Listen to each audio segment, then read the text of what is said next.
Morning everybody, how you doing today? On this episode of the show, we're going to talk about cloud computing costs, your perception of those costs, and how they actually relate to security. Now, a few things trickled across my feed that generated this topic. The first was coverage of a survey done by RightScale that looked at organizations' perceptions around their cloud computing spend. And the second was the IPO paperwork or pre-IPO paperwork from Lyft. Now, when Lyft filed their paperwork, everyone kind of went, what is going on? They have a commitment, a contractual commitment with AWS to spend $300 million at least between 2019 and 2021. That works out to be around $8+ million per month. Now, a lot of people freaked out and said that's a lot of money, and rightfully so. That is a significant amount of money, but it needs to be properly contextualized. So you can just cherry pick that number and say, it costs so much in the cloud, why is anybody moving to the cloud? There's so many problems, costs are through the roof. And if you read through the RightScale survey, you may actually agree with that. So RightScale survey pulled out a whole bunch of things around basically sticker shock for organizations when they started to really get rolling on their cloud adoption. They were quite surprised at the size of their bill. It didn't match their expectations.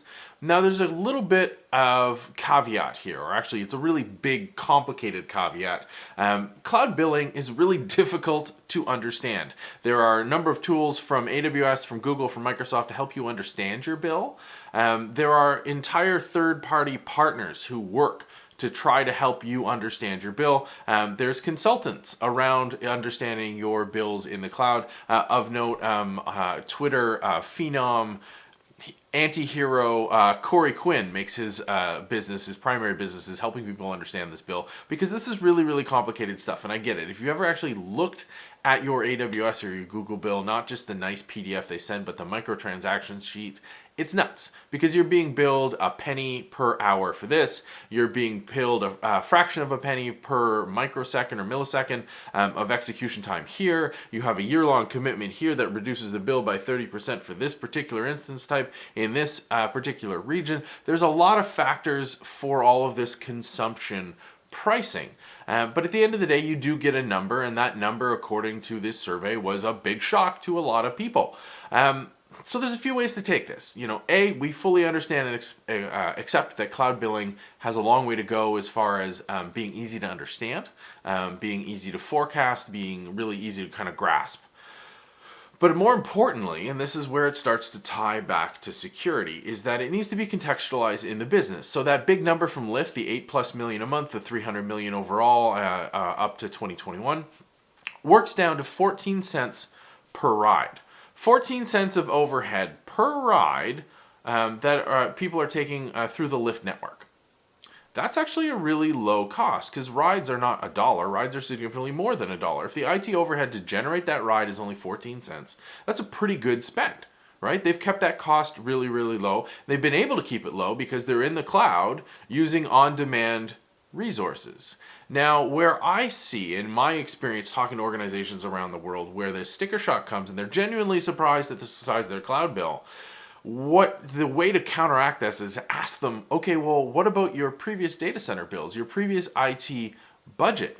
What happened is that we never had this level of detailed tracking. We had a whole bunch of assumptions about how we were spending money on IT within our organizations, and they were probably completely off base. But they were associated to one budget item line at the CIO level saying, we spent $38 million per year.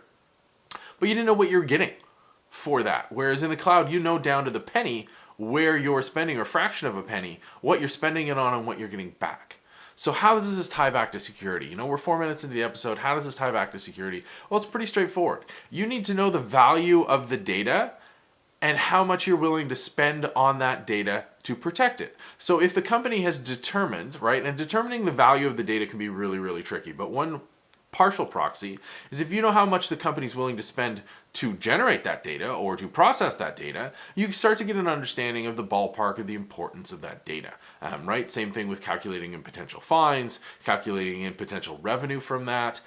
You start to get an idea of how much you should be spending from a security perspective.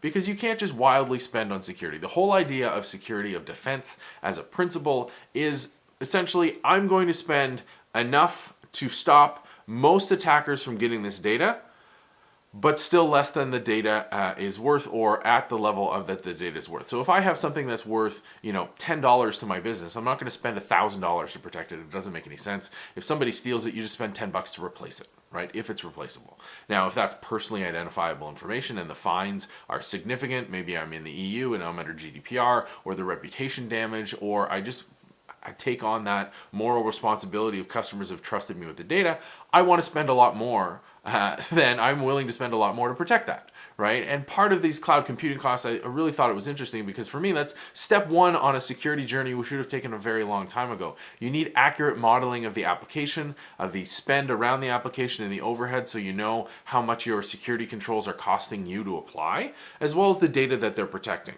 There's a lot of challenges here, but step one is to get that data. And we've got that when you move into the cloud. You understand how much that application costs, how much the overhead is there to run it when you can calculate the people cost on top of it. Now you can understand that your security control, if you're spending $1 million in a security control for an application that's being run for $1,000 a year, you need to find a new way to apply security there, or a new level of security to apply, because that's just completely disproportionate. Even if the value of the data is huge and worth that type of investment, you need to do better in your security implementation. You need to modernize that and push that into the cloud as well some way so that you keep pace. But more information around costing, the more accurate, is better for everybody. It's better for everybody in IT, it's better for the business, it's better for security. And this sticker shock is not the cloud costs so much, because it's the exact opposite. It's the cloud is far more efficient, the cloud is going to cost you far less. The sticker shock is you had zero awareness or near zero awareness of what you were spending, what you have been spending for years, and that applies doubly so for security teams that spend a ton of money and aren't really sure the value that they're generating for the business or the return on those investments. So more information is better. As always, what do you think? Hit me up online at MarkNCA in the comments down below, and as always by email, me@markn.ca. I look forward to talking to you about this issue and many, many others. I hope you're set up for a fantastic day, and I'll see you on the next show.